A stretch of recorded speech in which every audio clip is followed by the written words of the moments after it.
Hi and welcome to this video on leadership styles. This is a video that is really aimed at people who are in sales leadership roles, who are managing teams of salespeople. There is one certainty that if you are in a sales leadership role, the leadership styles that you adopt will have an impact on the people that work for you, your team, the people that you work with, your peers, your colleagues in the organisation, and your leadership style will most certainly impact on the workplace environment that you create, be that positive or be that negative. Anybody who is responsible for leading a sales team must understand that the leadership style you adopt will impact on individual and will impact on team performance, be that positive or be it negative. If it's positive, you will create a go-to team, a team that people want to join and want to be a part of because of the environment you create. If it's negative, then you create a situation where you put your best people at risk. If top performers are put in a situation where they're working in an environment that is negative, we run the risk of losing them. Just remember that people don't leave companies. People leave leaders. In the role that I do, I've had the opportunity to talk to many people in sales leadership roles.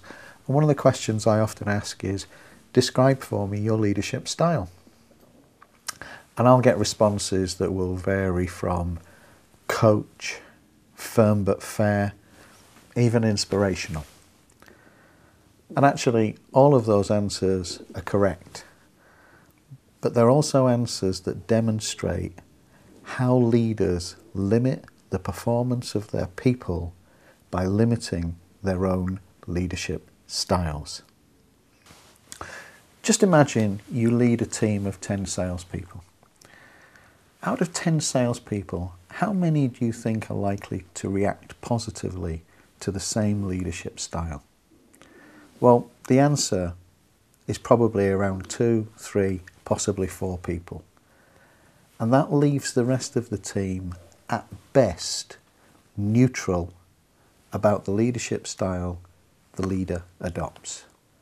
People who are in that position of being neutral will deliver performance that is at best average and often will be seen as underperformance. The impact that leadership styles have is immeasurable.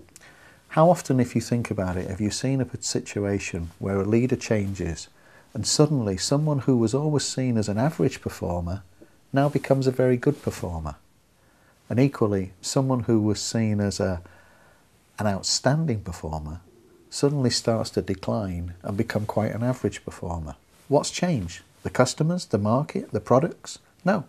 All that is changed is the style of leadership and the impact that that leadership is having on different individuals. So look, to be an outstanding sales leader takes many things, but there are 2 things that we really should focus on. And that is making sure we understand how to use different leadership styles to meet the needs of the people that work for us and to deal with different situations. Essentially, there are 7 styles of leadership. Let me just talk you through them. First, directive. Do as I say. Second, visionary. We all work to the same desired state. Third, coach. Developing the skills of my people is the solution to improving sales performance. Fourth, people. Happy and motivated people is my goal. 5, mutual. We share the decision-making responsibility. We all input into what the team does. 6, pace setter.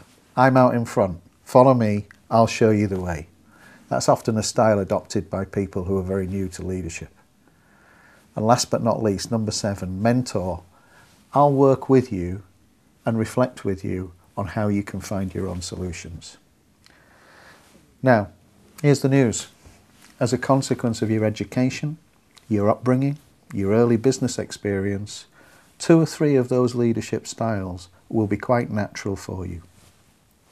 Don't lose that. The challenge is to develop the styles that aren't natural and make sure that you have a complete range of styles that you can use to build great relationships with your people. Let me try and give you an example of the impact that leadership styles can have.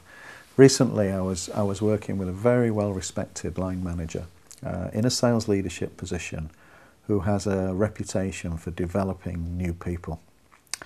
And I have to say, a very, very good leader. Her natural leadership styles were directive, coach, and visionary. Things she did extremely well. And actually, when we talked about her past career experiences, you could see where those had come from. Let me call her Susan. It was quite interesting that when I challenged Susan to talk about and think about the other leadership styles, she became quite defensive. The defensiveness was actually understandable because Susan's team was performing, they were on target, and she was seen to be doing a good job. So her challenge to me was, why would I want to change? The answer to the challenge was very simple. Susan wasn't asking herself the question, what could be? So yes, she was hitting target, and yes, she was doing very well. But actually, there was an awful lot more that Susan could deliver to her team as a sales leader. So here's what we did. We sat down and we actually segmented her team into 3 groups. The first group we called enthusiastic beginners. These were people who were relatively new in the role and on fairly steep learning curves. These were people that reacted to Susan in an extremely positive manner. The reason being that they liked her direction, they liked her coaching, and they liked the vision that she gave them. It was hardly surprising that Susan had built a great reputation as someone who could develop new people. Absolutely no problems. Susan's leadership style was a perfect fit for that group. The second group we titled as high performers. These were the people that did an outstanding job for Susan, were well respected in the company and well respected in the organisation. They loved Susan's visionary approach. They liked the fact that she made it clear where she wanted to go with the team and the things that she wanted to achieve. The problem was the directive approach that Susan took was causing conflict. Conflict to a point that some good people were actually thinking of leaving the organisation. People don't leave companies, they leave leaders. What this group were crying out for was an approach based on people, mutual and mentor. Recognising them as people, mutual so they could input into decision-making processes, and mentor just reflecting with them on what they could achieve.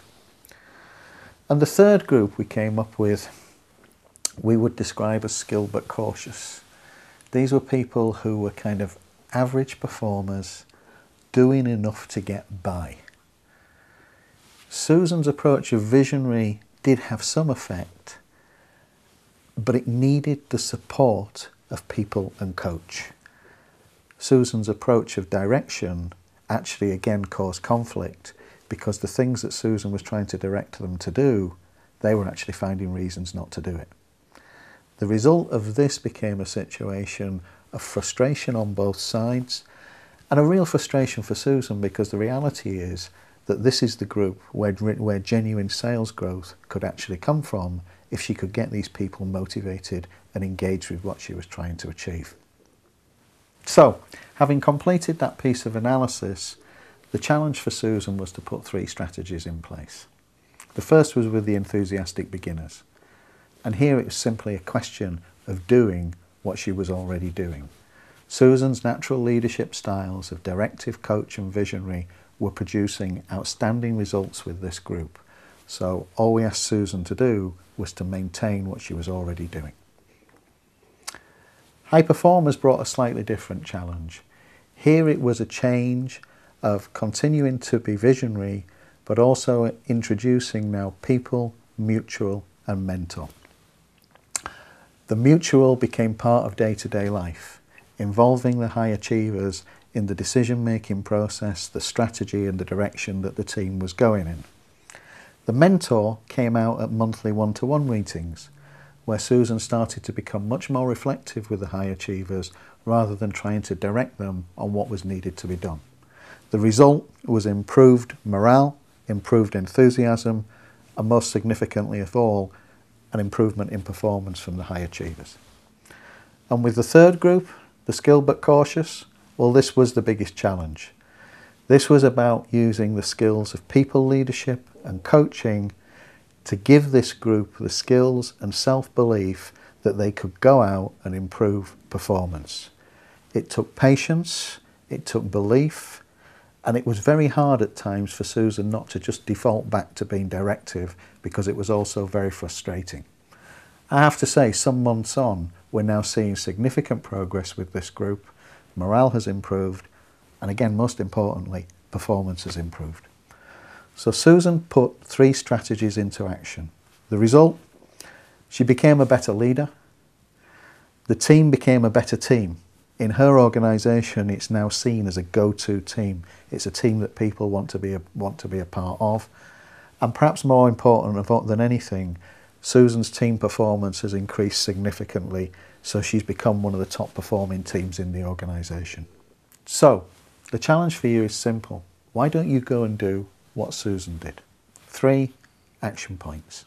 First, segment your team into those 3 groups. Enthusiastic beginners, high performers, skilled but cautious. Second, complete an honest and candid analysis of your leadership styles. Perhaps ask the views of peers, maybe even ask the views of your direct reports, your team. Identify the leadership styles that are natural for you and use them, but also identify the leadership styles that you need to develop. Those styles that will allow you to form great relationships with your team. And third, dead simple, make a plan and execute it. Hope I've given you some thoughts on how you can become a better leader.